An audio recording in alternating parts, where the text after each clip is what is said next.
Well, nice change of scenery, that's for sure. Good evening, everyone. Hope everyone's doing well.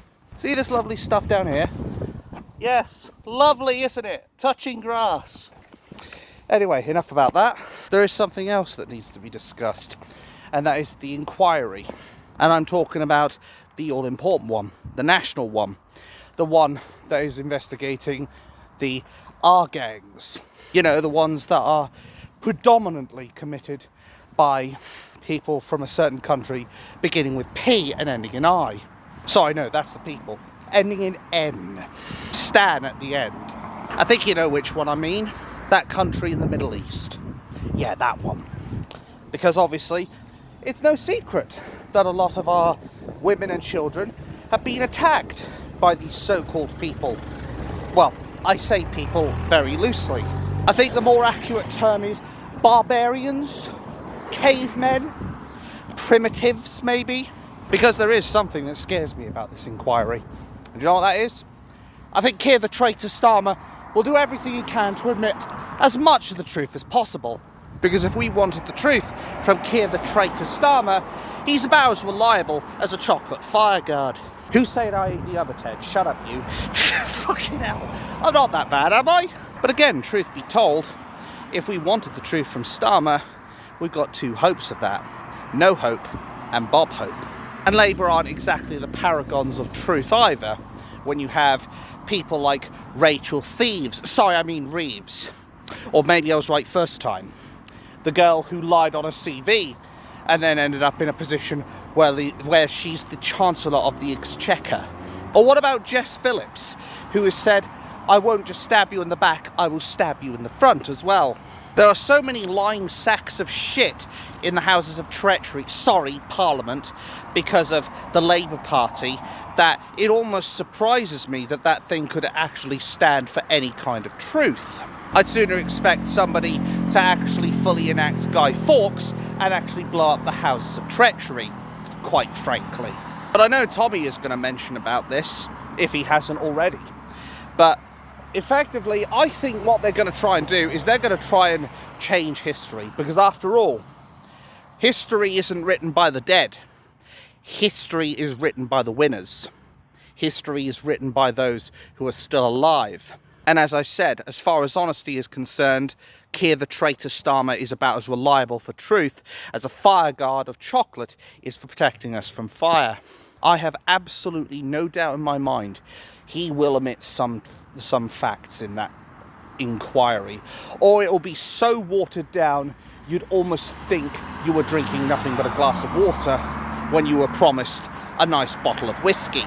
And as I said in my last video, I suspect Keir the traitor Starmer is doing this not because he wanted to do this inquiry, in the exact same manner that David the Conman Cameron did not want to give us a Brexit referendum, but rather he's doing it because he's basically forced to.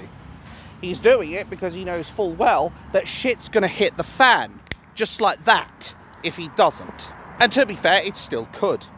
If people find out the truth of what's going on in this inquiry, the truth about what's been happening with these R gangs, it is gonna get real very quickly. There ain't any shot that Keir the traitor Starmer will be able to keep the truth hidden from us for long. But you know what chills me to the bone? Do you know what really, really scares me? The fact that while I see reform dropping down in the polls, I'm absolutely gobsmacked to still see that there are still some brain-dead people that are actually voting for the Labour Party, or said that they would at least vote for them. Frankly, I'd like to grab a hold of their necks, give them a good wobble, and tell them, what the fuck is wrong with you? Can't you see what they're doing? I said this in the past before Labour got into power, and I categorically said that if Labour get into power, it's basically going to be the Conservatives, but on steroids. And my God, have I been proven right time and time again with basically the massive influx of illegal immigrants. The fact that taxes have been put up to no end. The fact that energy bills are up. Rent is up. I said council tax is up. There was the grocery tax, the bath tax. I wouldn't be surprised if there's an existence tax with him before long. And that's just to name a few. The fact of the matter is, Keir the traitor Starmer has done more damage in this country over the last year than the Conservatives have ever done in the last 20. It really does show just how out of touch a lot of these NPCs truly are, that they can't even open their eyes for a second, or they can't take the rose-tinted glasses off and see the world for what it truly is. But one day they're going to, and they're going to realise, probably too late, what's happening to this country. It's people like me, people like Sargon of Akkad, people like Tommy Robinson, people like Maya Toosey, people like Richard Inman, who are all sitting here making these videos trying to fight for your fucking freedoms, and yet here you are pissing your freedoms up the wall by voting for the nonce party, Labour Party. Or again, maybe I was right first time. Frankly, I'm surprised Norwich doesn't smell of ammonia. Anyway, there are so many people out there who are just completely blind to what's going on, despite the fact it's happening right before their very eyes. At this point, I want to say, fear not the person who is your enemy, but rather fear the person who knows full well the damage the enemy is doing and yet still supports them. Never forgive or forget all those people who voted for the Labour Party unrepentantly. We should name and shame every single Labour voter that continues to support them, even after it's clear as crystal that we're seeing our country be destroyed before our very eyes. But as far as rewriting history is concerned, we cannot allow the Labour Party to do that. We need to remind them they're not the ones who found out about this. I hate Tannoy Tina. But they had nothing to do with exposing these R gangs. Labour were not responsible for that. The mainstream media were not responsible for that. The left-wing NPCs were not responsible for that. Do you know the real people who exposed the R gangs? The victims. People like Tommy Robinson as well. They exposed these R gangs. They blew the whistle on it. They forced them to talk about it. And if it weren't for them, the others would be all too happy to cover it up. They would have been all too happy to brush this under the rug. They would have been all too happy to say, you know what? Nah, we don't need to talk about this. We don't need to talk about the fact that it's predominantly P-Stan M-Libs doing all this. And I've said this before, and I'll say it here again. It disgusts me to think that our It disgusts me to think that the media are describing them as Asian. They are not Asian. Middle Eastern is the more appropriate term.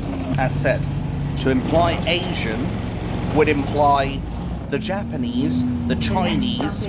Tina, do you want me to get the sledgehammer again? Anyway, to imply Asians would imply the Japanese, the Chinese, the Thailandish people, the Vietnamese people, the Koreans. It would imply all of them were part of the mass child exploitation. It was not them.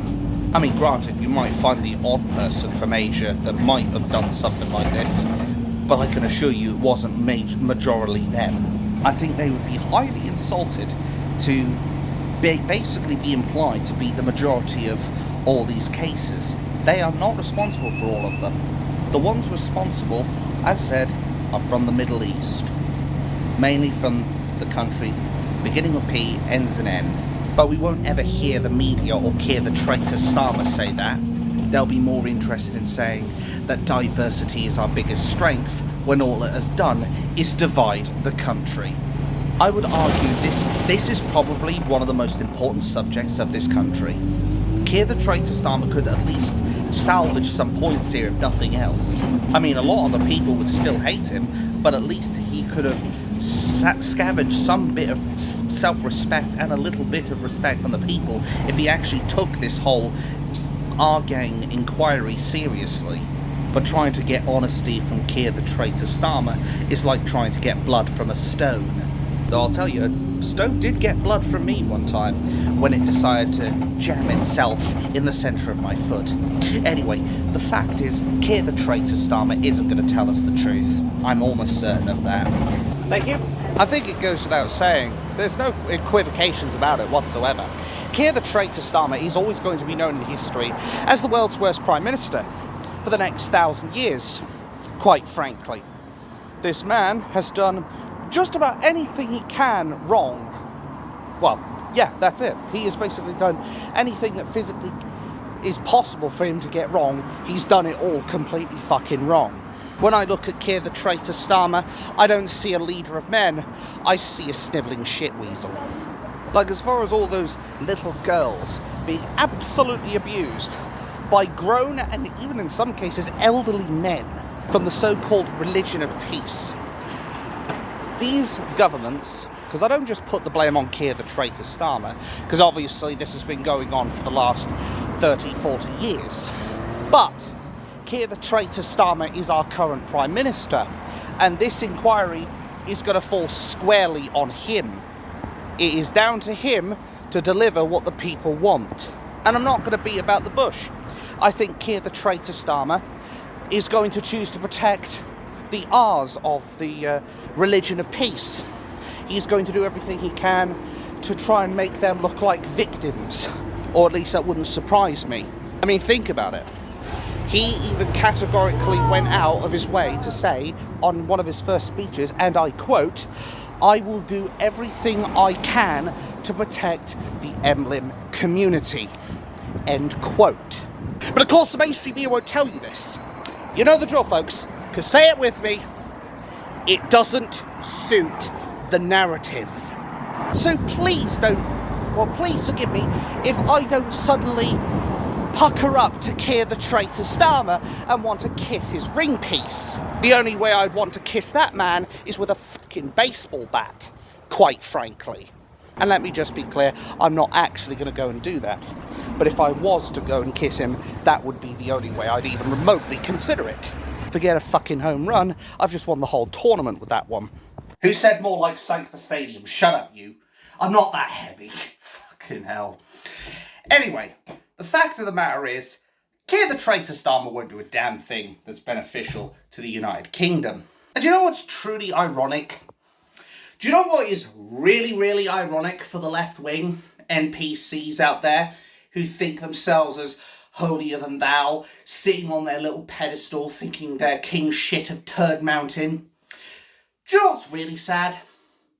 The fact that they have the audacity to call us racist when we start questioning the certain religion that is responsible for this, the certain country of origin and heritage that are primarily responsible for it, and the fact that we are not afraid to call this out. Because let me tell you, as I said, it's not Asians doing this.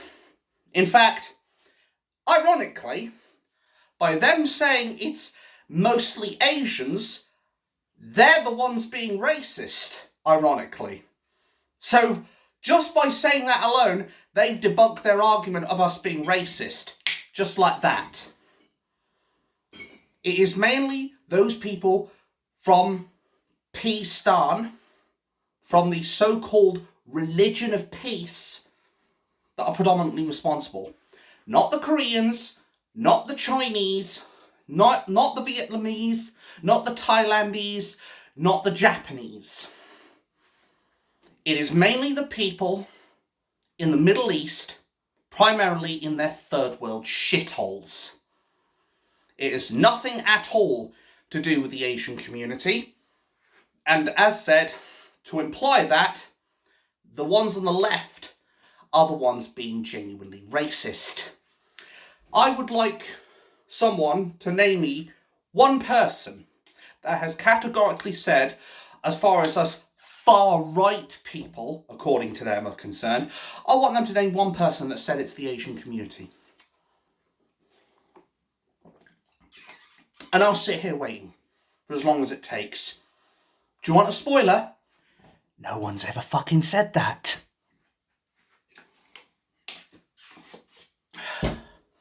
Man, I need that. It's a fucking scorcher out there. Anyway, that is the cold bitter truth. That the mainstream media and that crooked little copper that was on BBC whatever to tell us it was Asians, that's the thing. they don't realise it. They don't even realise that they are the ones being racist, not the supposed far right, unless you want to consider the religion of peace being openly racist to homosexual people, in the fact that they basically want to give them a free first-class ticket off the top of a high-storey building. That's the thing. Everything the left has tried to throw at Indigenous people has been about as sticky as a piece of plastic. It has not stuck at all. In fact, if anything, it's pretty much bounced off. Everything they've tried to slander us as, we've been able to prove almost instantly it's actually them. They're the ones who are being inherently racist. They are the ones who are slandering the wrong communities. They are the ones who actively want to see people suffer on the back of their false illusion of be kind. Yet they're the ones who will happily pick up the phone and start speaking to employees and say, hey, you've got a far-right thug in your company. I suggest you get rid of him. Or they'll bring loads of people to their residences or places of employment to put pressure on to fire these people. That's what sickens me more than anything. Innocent people have suffered on the back of vermin from hate not hope. I mean hope not hate. Or yet again, maybe I was right first time. You know, the likes of Nick Knowles, the vermin, the coward, the snake, that even categorically admitted that he makes up stories about one Tommy Robinson. Yeah, him. That's the thing. They are more than willing to spin the narrative to try and deceive us, the Indigenous people of the United Kingdom. What they fail to realise, however, a lot of us are no longer fast asleep in our beds anymore. No, we've woken up. We've taken the rose-tinted spectacles off, and we see the world for what it truly is, quite frankly. Any chance they have of being able to paint us as the bad guys, that has long gone. Like, there is no shot that they can reliably get anything to stick on us right now. That's why you see people like Keir the Traitor Starmer trying to push for a civil blank. That's why you see him doing everything he can to be the annoying little woodpecker that's constantly hitting you in the side of the head, and eventually someone's going to come along and be like, come at you, and put an end to it. That's what he's hoping for. But as I've said before, even if he does succeed in doing that, which he may well do for all I know, be the first fucking thing he's actually succeeded in, quite frankly. He's been a disappointment everywhere else. I'm surprised his missus hasn't said he was a disappointment in the bedroom as well, quite frankly, with the tiny pair of bollocks that he has. But the truth of the matter is, that's practically the one thing he thinks that is his only hope. But all that's going to be, it's effectively going to be the final nail in his coffin. Because do you honestly think that it is going to be a few hundred people? Do you honestly think it's going to be 2,500 people? No, it's not. It's going to be bare minimum tens of thousands, if not hundreds of thousands of patriots and concerned citizens who are fed up and are sick to the back teeth of being lied to, slandered, abused, persecuted, and treated like second-class citizens. They have had enough of this treachery from the biggest traitor this country has ever had the displeasure of having as a Prime Minister. The only thing Keir the Traitor Starmer has done that is of any good whatsoever is he has effectively portrayed the perfect role model of what not to be as far as a Prime Minister is concerned. A Prime Minister is supposed to be a leader of men. A Prime Minister is meant to inspire his citizens, or her citizens. A Prime Minister is meant to give hope to the people. He doesn't give hope to the people. He takes it away. He crushes it. He gets a fuck off great big hammer and he just slams the shit out of hope. Because that's what he wants to do to us. He wants to break us and import these illegals from their third world shitholes predominantly into our country. Because after all, cheap labour. Who gives a fuck about the indigenous white working Brit or English person, English man, English woman, whatever you want to call them? Who gives a fuck, huh? Well, I'll tell you now, we give a fuck.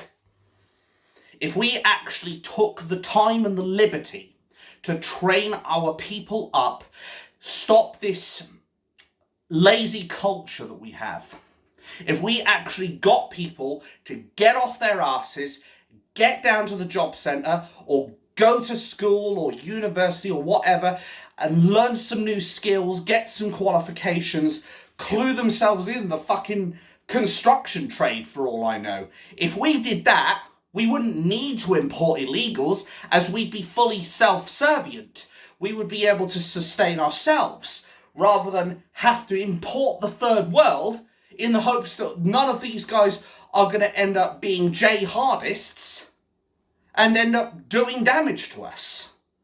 And a lot of the time when we bring in these illegals, a lot of them are low-skill workers, which end up costing the taxpayer, not benefiting the country. Am I saying we shouldn't take on the people that do have the qualifications, that do have the skills? No, I think we should take a few of them, but I don't think we should be taking all of them.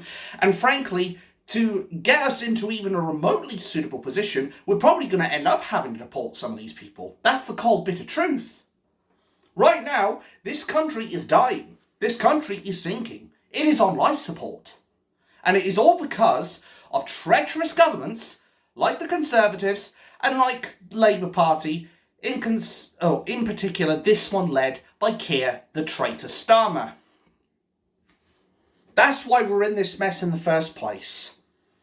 And once that civil blank starts up, Keir the traitor Starmer won't be able to stop it.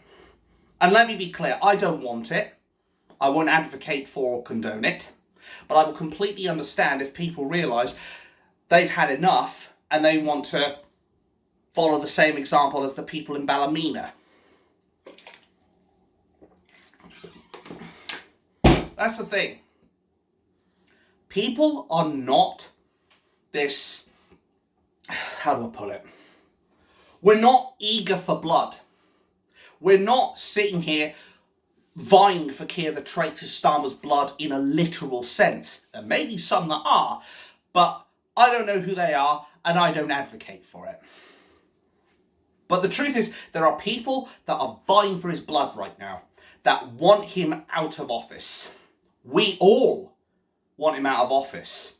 But as we all know, dictators like Keir the traitor Starmer don't resign. But he's going to have to face a choice. He either resigns, or the people are going to drag him out of 10 Downing Street and take control.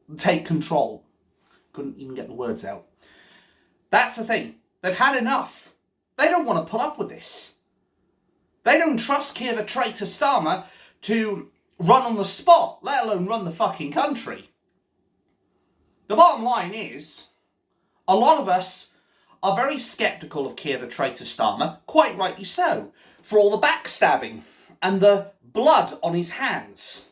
Peter Lynch, ring a bell? God rest his soul.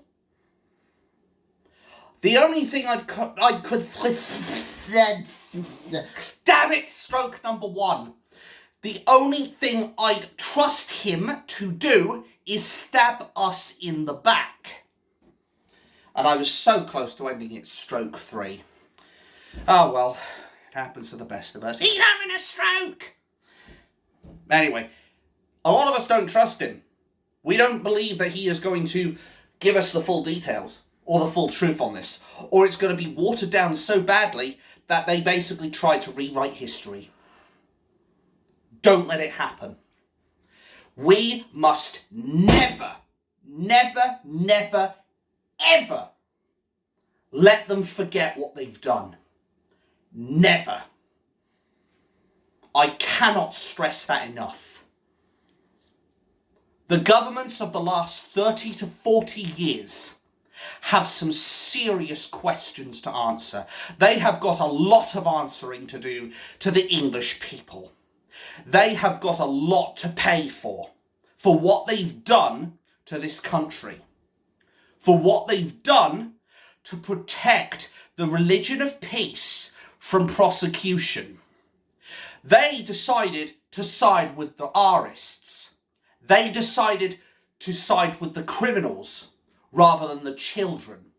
And they persecuted anyone who tried to call this out, who tried to protect the kids, who tried to stop this from happening. Well, you may have silenced them before in the past, but that silence will always grow in volume. Silence can be silent, but sometimes silence is thunderous. And when you hear the silence of the kids that you allowed to be violated, the sound will be so thunderous. It'll shake the Parliament Square. It'll shake the houses of treachery. It will shake the very heart of democracy right to its core.